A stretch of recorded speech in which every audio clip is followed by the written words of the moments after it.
Sir, मैं भी supplementary पूछ रही थी, आपने मौका नहीं दिया। वो असल में मैं पूछना चाह रही थी कि ये मौका आपका अभी आया तो आपको दिया मैं है। इस पे पूछ रही थी, इससे लेकिन पहले आपको कैसे मुझे नहीं आया? मुझे आगे कैसे करूं? नंबर्स तो आई कांट। मैं कंसर्न मुझे ये था कि ये कोई नई कोई अथॉरिटी आ गई है कि अरसा हमने तो आपके इरसा पास सुना है, 3 लेकिन ये supplementary अरसा हैं। कह रहे थे, तो मैंने कहा ये कौन सी नई अथॉरिटी आ गई है शायद, तो उसकी हिसाब से सवाल पूछना था। अरसा पता नहीं कौन सी है, इरसा सुना है हमने। अच्छा जी, ये question 359। Answer may be taken as read. अच्छा जी, मिनिस्टर फॉर इरिगेशन, ये एक रेस्टोरेशन और रिहेबिलिटेशन के हवाले से एक सवाल था कि ये हायर रजिस्ट्री RD 8253 के हवाले से एक्सटेंशन हुई है। मैंने पूछा, इन्होंने कहा कि ये कंप्लीट हो चुकी है। अब मुझे बताइए कि ये जो रेस्टोरेशन की गई यहाँ RD 8253, ये रेस्टोरेशन या रिहेबिलिटेशन की वजह क्या रही, क्यों की गई है? आप इससे पहले क्या पोजीशन थी, और बाद में जब ये प्रोजेक्ट रखा या स्कीम आई तो क्या वजह रही, इसके आगे के जो फ़वाइद थे वो क्या हुए, किस मकसद के लिए ये आपने रेस्टोरेशन या रिहेबिलिटेशन की? देखें, इरिगेशन सिस्टम में सिल्ट का प्रोसेस जो होता है उसकी वजह से पानी में जो है कैपेसिटी जो है वो डिस्ट्रीब्यूशन में सिल्ट की वजह से उसकी इन्हांस करनी पड़ती है। एक तो वो, और दूसरा ये इस सिस्टम से इस काम करने के बाद हमारा जो टेल तक जो ग्रोअर है उसको इससे पानी का फ़ायदा मिलता है और टेल तक ये पानी जाता है। इसको बेसिकली सिस्टम को इन्हांस किया जाता है इस प्रोजेक्ट, इस डेवलपमेंट वर्क से। अच्छा जी, आपने सिल्ट की भी बात की, और सबसे ज़्यादा जो इस वक्त जो मेन प्रॉब्लम आता है वो सिल्ट का ही आता है।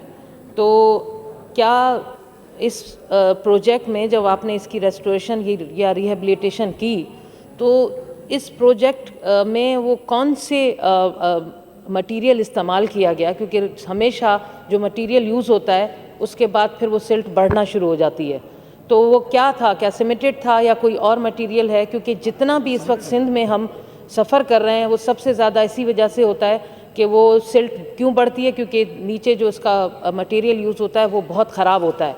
तो इसके बारे में बताइए कि यहाँ इस प्रोजेक्ट में क्या मटेरियल यूज़ किया गया कि आप समझते हैं कि ये वहाँ के जैकमाबाद के लोगों को फ़ायदा होगा? ये आप चीटिंग क्यों कर रहे हैं? वो गैलरी से क्यों पूछ रहे हैं? देखें, एक तो सबसे पहली बात ये कि इन्होंने जो सवाल पूछा है, इनको ये भी पता नहीं है कि जो मटेरियल जो है वो इरिगेशन में जो पर्पस दो तरीके के काम होते हैं।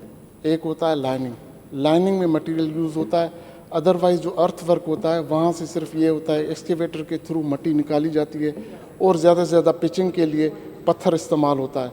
तो मटेरियल जो उन्होंने पूछा, तो मटेरियल ये है कि पिचिंग के थ्रू मट्टी उठाई जाती है और पिचिंग वो जो एक्सकेवेटर के थ्रू और पिचिंग के लिए पत्थर इस्तेमाल होता है। तो ये दो मटेरियल उसमें यूज़ होते हैं और डेफिनेटली उस सिस्टम को इन्हांस करने का ये फ़ायदा होता है कि जैकमाबाद के लोगों को ये फ़ायदा हुआ, वहाँ के ग्रोअर्स को फ़ायदा हुआ कि टेल तक पानी जाने के लिए जो है वहाँ पानी जो है अब इजीली वहाँ जा सकता है और सिल्ट निकली है तो पानी की वेलोसिटी बढ़ी है।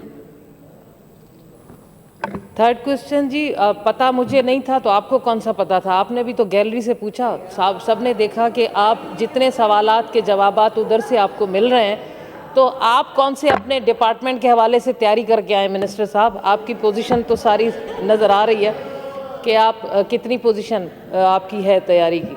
अच्छा जी, तीसरा सवाल, एक तो बेचैनी बहुत है सर, समझ नहीं आता कि मेंबर्स ऑपोजिशन से कोई सवाल पूछ लें और बेचैनी दूसरों को होना शुरू हो जाती है, पता नहीं क्या नंबर मिल रहे हैं उनको।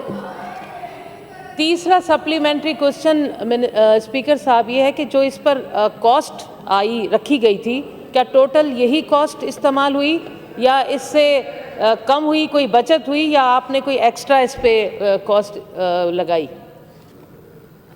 देखें जी, एस्टिमेटेड कॉस्ट थी 182.697 और जो टेंडर कॉस्ट थी वो 193 जो है वो 4.7 हुई, 193 मिलियन जो है उस पर खर्चा हुआ है। और एस्टिमेट थोड़ा बहुत ये बढ़ जाता है इसलिए कि महंगाई है, कभी फ्यूल व्यूल का कुछ आ जाता होता है, लेकिन तकरीबन उसी में काम हो गया है। और टोटल एक्सपेंडिचर जो है वो 176 मिलियन हुआ है। तो यानी हमारे तकरीबन इस पे 6 मिलियन जो है बचे हैं इस प्रोजेक्ट से।